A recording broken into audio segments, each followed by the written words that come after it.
gracias por recibirme nuevamente, aunque sea de manera virtual, pero podemos estar juntos y es una alegría acompañarlos.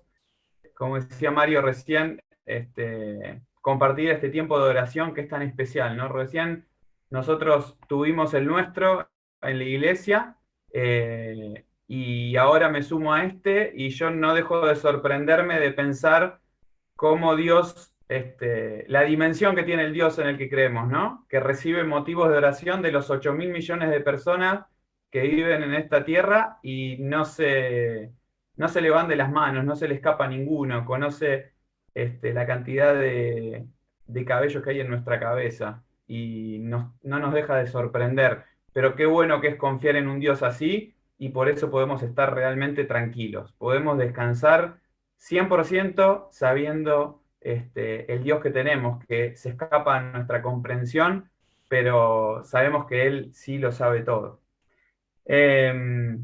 Nos toca ver en este segundo encuentro, quédense tranquilos, es el último, ya el próximo vendrá otro. Eh, Nos toca ver el capítulo 9 o por lo menos la primer parte del capítulo 9 de Hechos de los Apóstoles, así que vamos a ese capítulo, vamos a tratar de aprovechar el tiempo y ver juntos este primer, esta primera parte, ¿no? Del capítulo 9, del versículo 1 al versículo 22, eh, y después continuarán con la historia. Pero si repasamos o se acuerdan así rápidamente, espero que hayan podido estar la semana pasada, habíamos visto el capítulo 8 completo. Y se acuerdan que habíamos dicho en ese capítulo 8 cómo se nos presentaba el avance de la obra, la expansión de la iglesia, siguiendo el modelo que el Señor Jesús les había dejado en Hechos capítulo 1, versículo 8, ¿se acuerdan? Ustedes me van a ser testigos cuando venga el Espíritu Santo en Jerusalén, en toda Judea, en Samaria y hasta el último de la tierra. Bueno, habíamos visto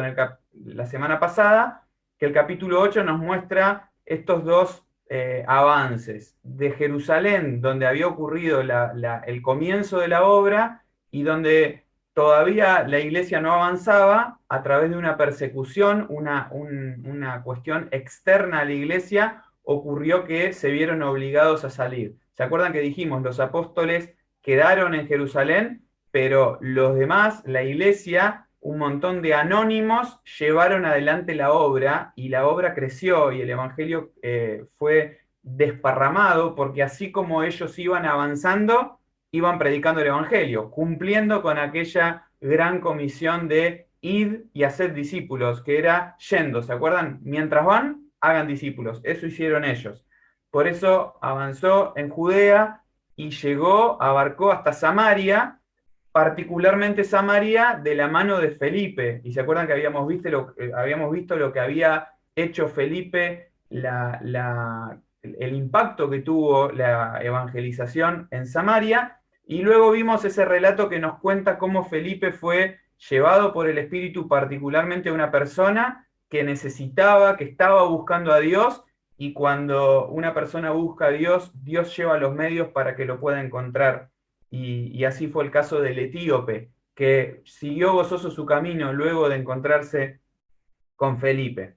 Bueno, así nos dejó el capítulo 8, viendo la expansión de la obra, viendo cómo avanzaba la obra de una manera general, se nos mencionan grupos de personas, se nos mencionan multitudes, también se nos menciona el caso particular de un individuo como fue el etíope, y en el capítulo 9 pareciera que hay un freno, ¿no? Lucas pone freno de mano en el relato y empieza el capítulo 9 en el versículo 1 mencionando nuevamente el personaje que ya había mencionado anteriormente. ¿Se acuerdan que habíamos dicho, nos había dado algunos destellos, algunos flashes de la persona de Saulo?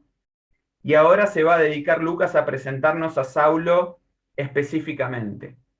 Y pareciera que es como una interrupción en el desarrollo del libro, porque el libro de los Hechos nos está contando cómo fue avanzando la obra.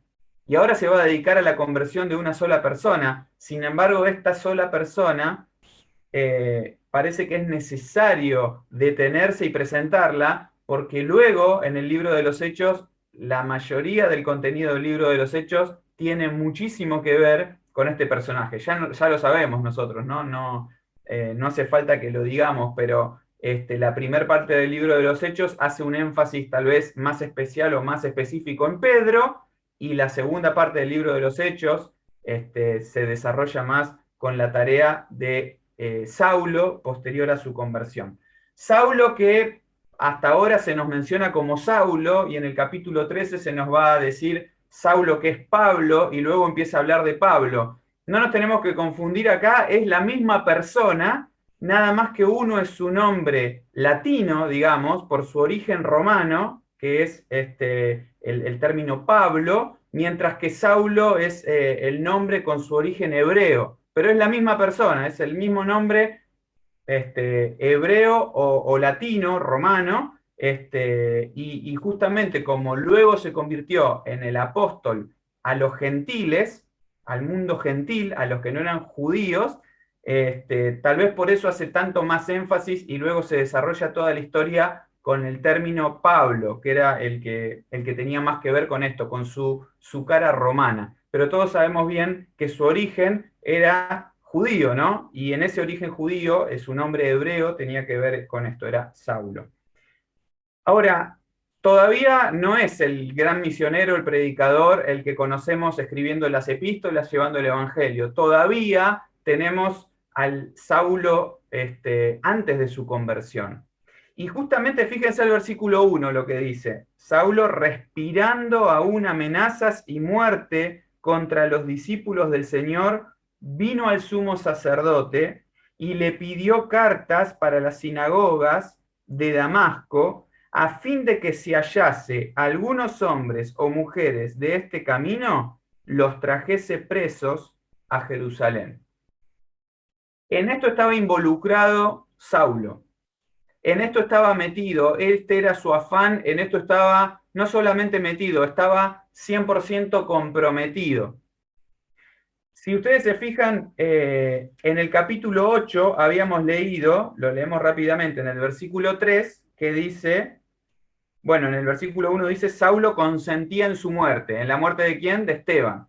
En el versículo 3 decía, Saulo asolaba la iglesia y entrando casa por casa, arrastraba a hombres y a mujeres y los entregaba en la cárcel.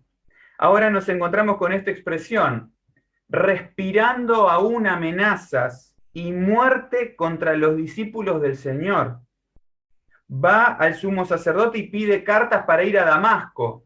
Damasco es una ciudad, capital de Siria, hacia el norte de Jerusalén, que está cerca de un poco más de 160 kilómetros.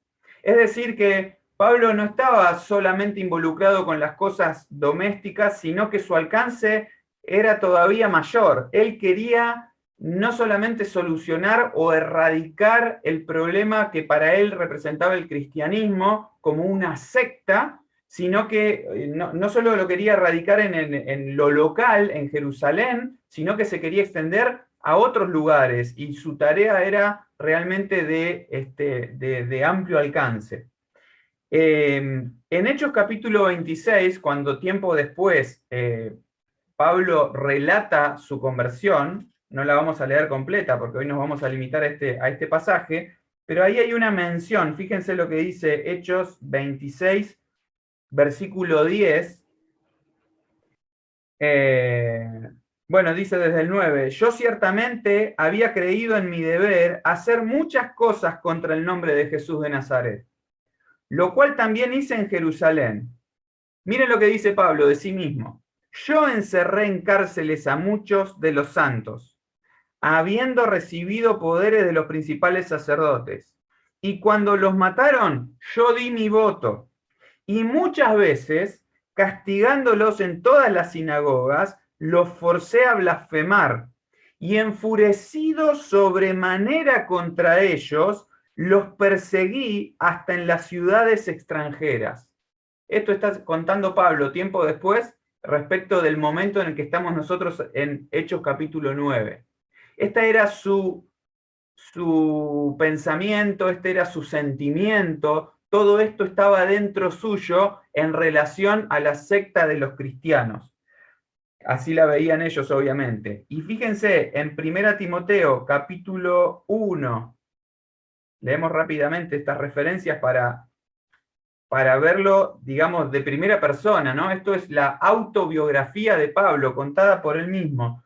1 Timoteo, capítulo 1, dice el versículo 12, doy gracias al que me fortaleció, a Cristo Jesús, Señor, nuestro Señor, porque me tuvo por fiel poniéndome en el ministerio, habiendo yo sido antes, y miren las palabras que usa Pablo para hablar de sí mismo de aquel momento, habiendo yo sido antes blasfemo, perseguidor e injuriador, mas fui recibido a misericordia porque lo hice por ignorancia en incredulidad. O sea, Pablo cuando mira en retrospectiva hacia atrás en su vida, se da cuenta que este momento en el que nosotros estamos en Hechos capítulo 9 es un momento oscuro de su vida. Es un momento nefasto porque todo lo que está haciendo lo está haciendo en incredulidad y lo está haciendo movido por sentimientos, por emociones y por pensamientos totalmente contrarios a Dios. Después Pablo se da cuenta de que eso era lo que estaba viviendo, pero en este momento esto era su vida, esto era su propósito. Para esto dedicaba toda su energía, invertía todo su esfuerzo, dedicaba su tiempo en perseguir a los cristianos y buscar que blasfemen, que nieguen su fe y que finalmente, si tenían que morir, que mueran. Los arrastraba, los perseguía, los injuriaba. Todo lo peor podemos encontrar en este personaje que Lucas nos presenta acá. La realidad era que la opinión de los demás, incluso respecto de su vida, tenía mucho que ver con esto. Y después lo vamos a ver en las palabras del propio Ananías que aparece en el relato. Pero en ese panorama, en ese contexto y en esa situación, dice el versículo 3, mas yendo por el camino, aconteció que al llegar cerca de Damasco, es decir, ya recorrió casi los 160 kilómetros, está a punto de llegar a su destino, repentinamente le rodeó un resplandor de luz del cielo y cayendo en tierra, oyó una voz que le decía, Saulo, Saulo, ¿por qué me persigues? Este es un momento bueno para parar la lectura y ponernos en ese lugar, imaginarnos la situación, porque no es una experiencia que le ocurre a cualquiera, ¿no? No es una situación o un acontecimiento que cualquiera puede relatar de sí mismo. Lo que le pasó a Saulo fue algo muy particular, fue una experiencia particular de un encuentro con alguien que hasta ese momento él desconocía. Pero esa voz que escucha lo llama a él por nombre propio, Saulo, Saulo. Lo llama a él como alguien que ya lo conoce, que ya sabe de él, por más que él no lo conocía. Y de hecho le hace una pregunta que tiene que ver con él. ¿Por qué me persigues? La pregunta que hace el que habla con él, nosotros ya sabemos, ¿no? Es el Señor el que se le presenta y le habla. Le dice, ¿por qué me persigues? No dice, ¿por qué persigues a los cristianos? ¿Por qué persigues a la iglesia? Sino que le dice directamente, ¿por qué me persigues? Y esto ya nos habla de la identificación plena entre el Señor y aquellos que le siguen, entre el Señor y su iglesia. Quienes persiguen a su iglesia, quienes hacen un daño o buscan el mal de su iglesia, están atentando, están yendo en contra directamente del Señor. Esa es la identificación del Señor. Y a esa pregunta que le ocurre a Saulo, él responde, fíjense, versículo 5, Saulo dice, ¿quién eres? Y fíjense cómo termina la pregunta, Señor. O sea que ya identifica que hay alguien superior. La palabra acá griega es la palabra que tiene que ver con el dueño, el amo, el que es autoridad. Es decir, Saulo identifica que hay una autoridad que le está hablando, aunque la desconoce todavía, y quiere saber quién es. ¿Quién eres, Señor? ya está dándose cuenta que hay alguien que es autoridad.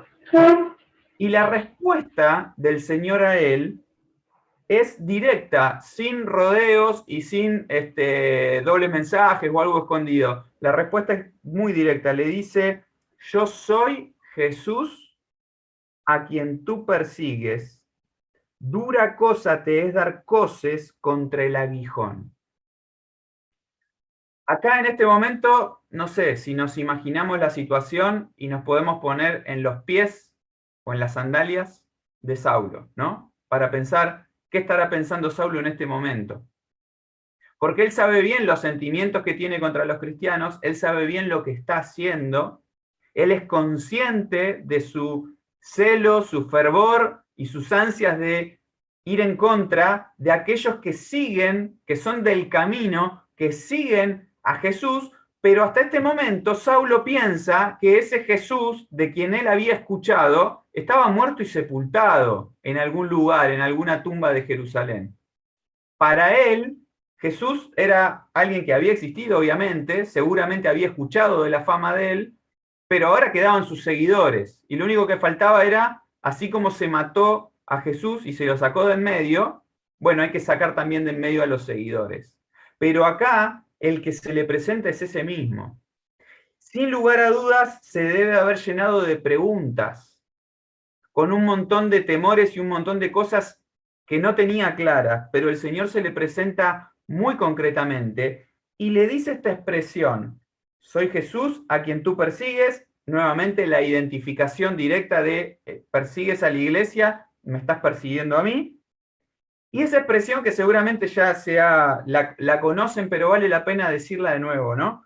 ¿Qué significa esto de dura cosa te es dar coces contra el aguijón?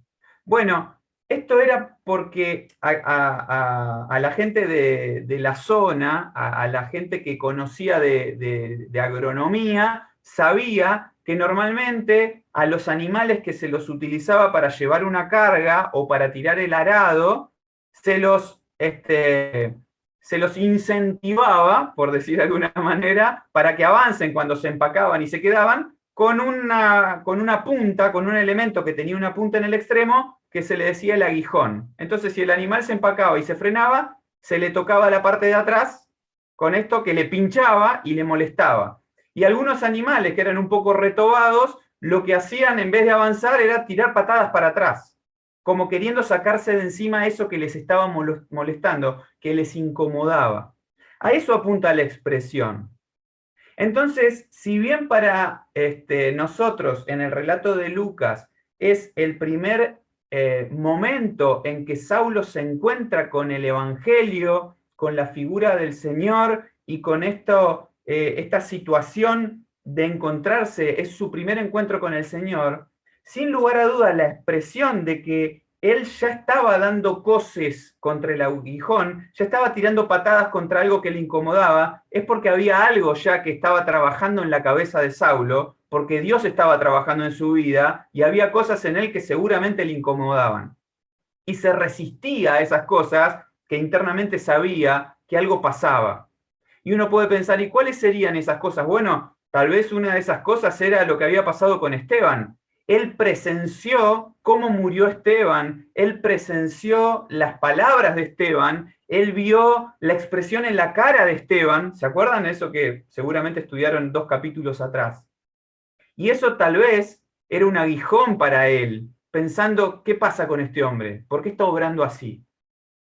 O tal vez lo otro que él está pensando y está en su mente es ver el fervor de los cristianos y cómo frente a su maltrato y frente a su propuesta de que blasfemen y que nieguen el nombre de Jesús, no lo hacían y preferían ir a la muerte antes que negar el nombre del que los salvó. Tal vez esto también era un aguijón para él. Sin lugar a dudas, la expresión del Señor le deja ver todo eso que está en tu mente y en tu corazón, no viene de otro lado. Es mi persona llamándote. Y Saulo tiene esto dentro suyo. Y frente a eso, dice el versículo 6, su reacción fue, temblando y temeroso, dijo, Señor, ¿qué quieres que yo haga? Fíjense, del total desconocimiento de decir quién eres, Señor, ahora le dice que su voluntad ya está sujeta a él. Está dispuesto a hacer lo que este señor, que hasta este momento Saulo dice, no sé quién eres, bueno, ahora que te presentás, estoy dispuesto a que me digas qué es lo que querés que yo haga. Y esto nos muestra una persona que ya está doblegando su voluntad y poniéndola por debajo de la voluntad de este que él identifica como Señor. Cuando Saulo se da cuenta de que este que lo frenó en el camino es superior a él y es Señor, y se da cuenta que este Señor es aquel al que él estaba persiguiendo, y tal vez ya empieza a atar cabos y se da cuenta que ya no es el que él pensaba que está muerto y sepultado, sino que está vivo y le está hablando, entonces él decide, con temor y con temblor, poner su voluntad sujeta a la voluntad de este Señor. Ahora, fíjense la respuesta del Señor frente a él, ¿qué quieres que yo haga? La respuesta del Señor es, versículo 6 al final, levántate y entra en la ciudad y se te dirá lo que debes hacer. Y si te fijan, acá hay un hecho concreto que él tiene que hacer, pero sin lugar a dudas, Saulo quería más información de qué es lo que tenía que hacer, tal vez con su vida, tal vez con sus decisiones, tal vez con sus creencias. Sin embargo, pareciera que la respuesta es, bueno, ahora espera. Ahora espera. Y esto trabaja sin dudas sobre la voluntad de un hombre que está acostumbrado a tomar decisiones, la voluntad de un hombre que está acostumbrado a avanzar, acostumbrado a tomar la iniciativa, porque si lo vimos antes, él fue a las autoridades a buscar cartas, porque él quería emprender el camino hacia las sinagogas de Damasco, porque él quería traer si había alguno. No lo mandaron, él tomaba la iniciativa. Sin embargo, acá el Señor, como Señor, le dice, bueno, espera, espera y se te va a decir. No sé si los que están acá conectados comparten conmigo la misma realidad, pero no es fácil esperar, ¿no? No es fácil esperar para entender. Nosotros queremos ya saber y ya decidir y ya avanzar y que las cosas se concreten, pero acá ya vemos una premisa en el obrar del Señor. Muchas veces nos dice, espera. Pero si ya me identifiqué con Cristo, pero si ya doblegué mi voluntad, pero si ya quisiera saber, bueno, ahora espera y se te dirá lo que tenés que hacer. Los versículos que siguen nos dan una explicación para decir, ¿y los muchachos que iban con él? ¿Qué pasó? Dice el versículo 7, los hombres que iban con Saulo se pararon atónitos, oyendo a la verdad la voz, mas sin ver a nadie. Entonces Saulo se levantó de tierra y abriendo los ojos no veía a nadie, así que llevándole por la mano, le metieron en Damasco. Donde estuvo, fíjense, 3 días sin ver. Y no comió ni bebió. Y acá se abre el paréntesis y nos empieza a relatar lo que Dios está haciendo mientras Saulo está en esta condición y mientras Saulo está a la espera de lo que va a pasar. Pero acá hay dos cuestiones. Una es, él está sin vista. Ese hecho de estar sin vista, sin poder ver, no fue una decisión de él, ¿no? Le vino en esa situación por esa luz y por todo ese acontecimiento que le tocó atravesar. Sin embargo, lo que sí toma una decisión él es no comer ni beber. Esto, sin lugar a dudas, tiene que ver con un recogimiento interno a la expectativa de qué es lo que Dios quiere con su vida, qué es lo que está pasando. Sin duda, tiene un montón de preguntas, hay un montón de cosas que todavía no entiende, pero está dispuesto a saber qué es lo que tiene que hacer y a esperar a aquel que le dijo, esperá y se te dirá lo que tienes que hacer. Mientras esto pasa, mientras él está esos 3 días, sin saber, sin tener noticias, esperando, En paralelo, Dios está orando. Como siempre, tenemos que tener la certeza y la tranquilidad que ocurre. Mientras nosotros no sabemos, Él está orando. Y dice, fíjense, versículo 10, había entonces en Damasco un discípulo llamado Ananías, a quien el Señor dijo en visión, Ananías, y él respondió, heme aquí, Señor. La misma palabra que le dijo Saulo a este que desconocía y le dijo Señor, es la palabra que Ananías usa acá para referirse al mismo Señor, lo identifica como autoridad. Y frente al llamado, él responde como un siervo debe responder a su Señor. ¿Cómo responde un siervo? Heme aquí. Es decir, a la orden, mande. Es una forma de expresar eso, estoy a disposición. Ahora viene la parte complicada para Ananías, porque el Señor, versículo 11, le dijo, levántate, ve a la calle que se llama derecha, busca en casa de Judas a uno llamado Saulo de Tarso, porque aquí él ora y ha visto en visión a un varón llamado Ananías que entra y le pone las manos encima para que recobre la vista. Entonces Ananías respondió, sí, Señor, voy. ¿Así dice en sus Biblias? En la mía no.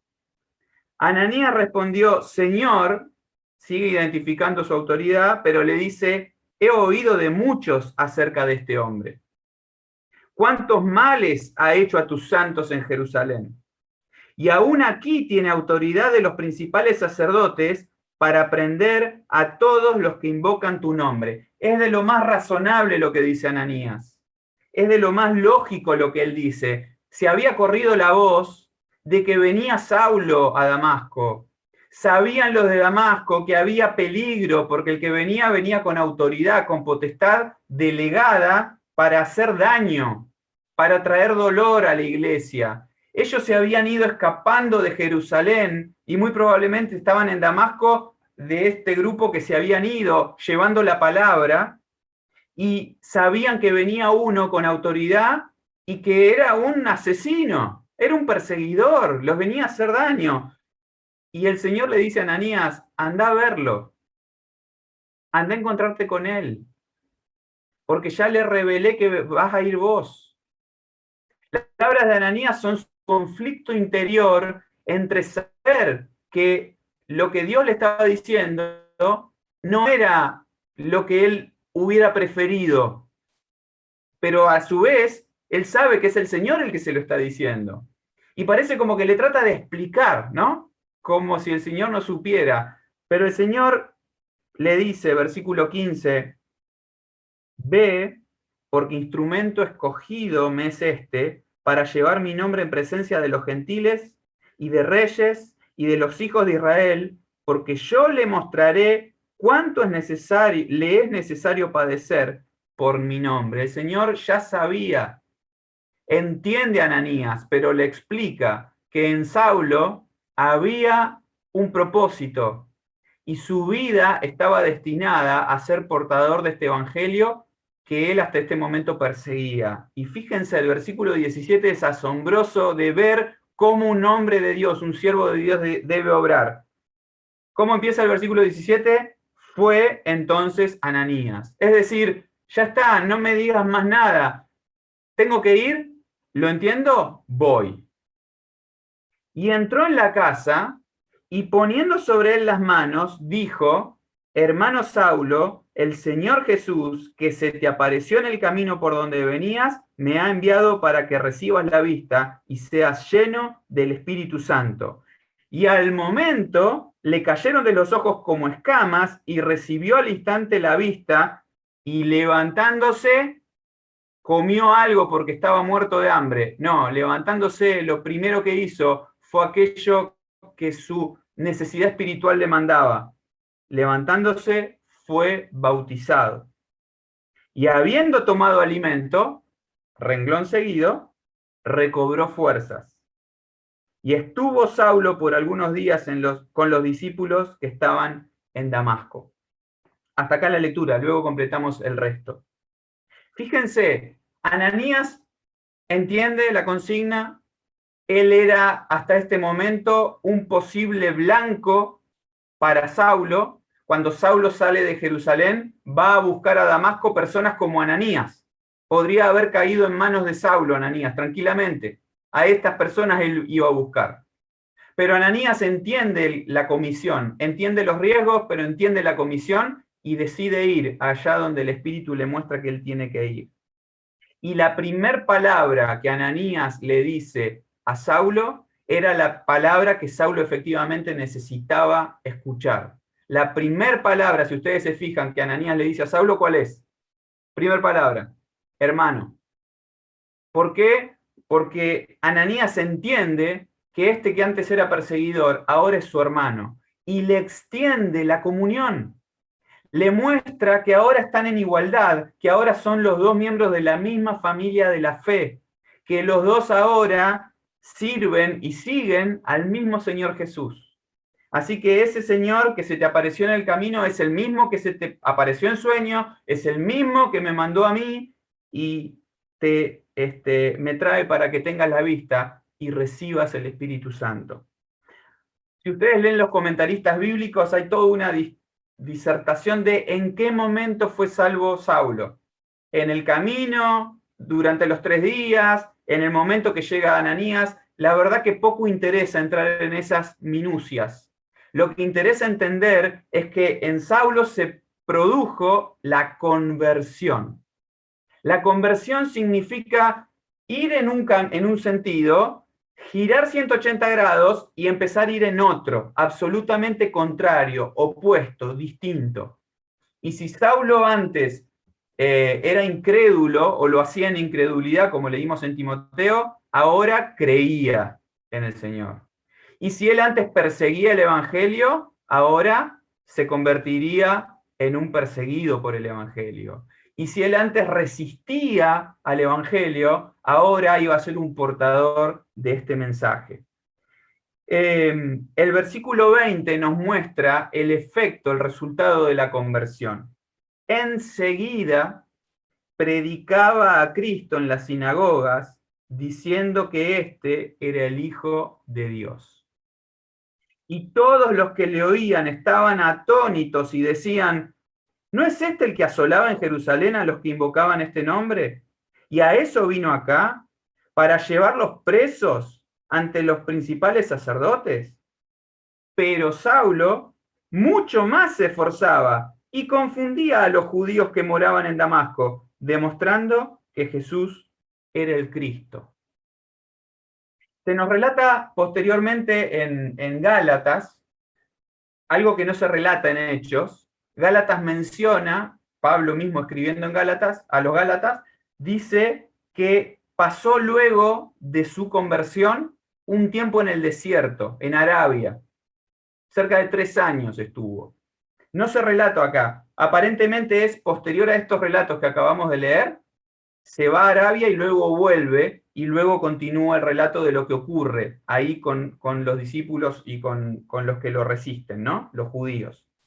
Pero lo que importa acá entender es que con los elementos que él tenía, con los recursos que él tenía, con las cosas que conocía hasta ese momento, no esperó mucho tiempo más de preparación, ni que le dieran una aprobación, ni que se enlistara en algún tipo de oficio o que tenga algún título sobre su cabeza, sino que cuando él entendió cabalmente que el Cristo al que él perseguía era efectivamente el Mesías, era el Hijo de Dios, empezó inmediatamente a predicar, a hablar con lo que él tenía. ¿Qué era lo que él tenía? Su experiencia, lo que le había pasado, a quien había conocido.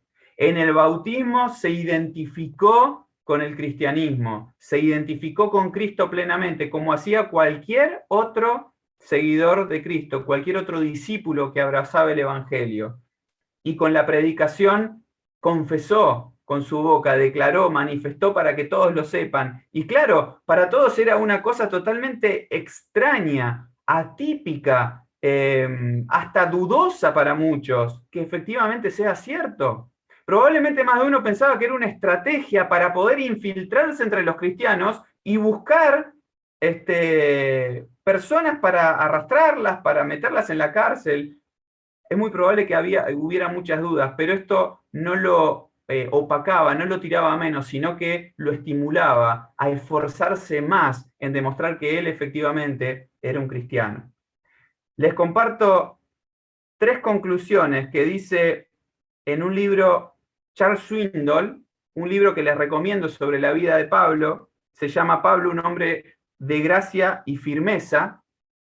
Y él, cuando se encuentra con la conversión de Saulo y cierra ese capítulo donde trata este tema, dice por lo menos 3 observaciones respecto a su conversión, y con esto terminamos. Primera observación: no importa cómo les parezcamos a los demás, todos tenemos un lado oscuro en la vida. Para muchos, la vida de Saulo en ese momento, era de celo, de fervor, de adorar al Dios verdadero, a Jehová, el Dios de los judíos, y sin embargo estaba yendo en contra del Dios verdadero. Una vida, un pasado oscuro.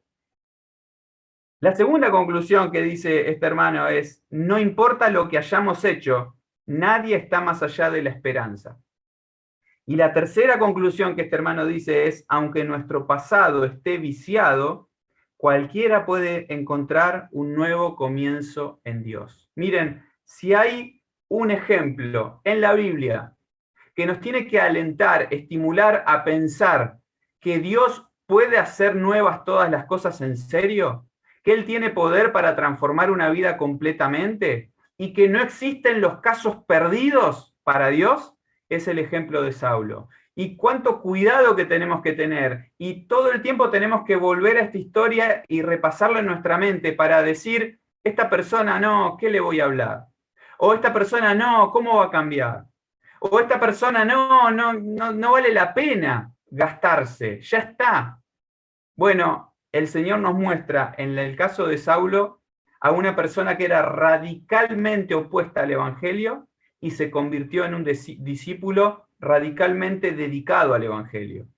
Y esto no hay otra forma de que ocurra si no es a través de una conversión por el encuentro con el Señor Jesús. Ojalá que en nosotros se encuentre el mismo denuedo, el mismo fervor, la misma pasión que se despertó en Saulo cuando conoció el Evangelio. Y ojalá el ejemplo de la vida de este hombre, que luego se convirtió en el gran apóstol a los gentiles, que este ejemplo nos estimule a darnos cuenta que debemos seguir proclamando, incluso en aquellos casos que nosotros, en nuestra mente tan limitada y tan acotada, nosotros descartamos, nosotros limitamos el poder de Dios, nosotros decimos no vale la pena, que nos demos cuenta que en esta historia radica el ejemplo de lo que Dios puede hacer en la vida de una persona. Que el Señor los bendiga, hermanos. Un placer haberlos acompañado estos 2 miércoles.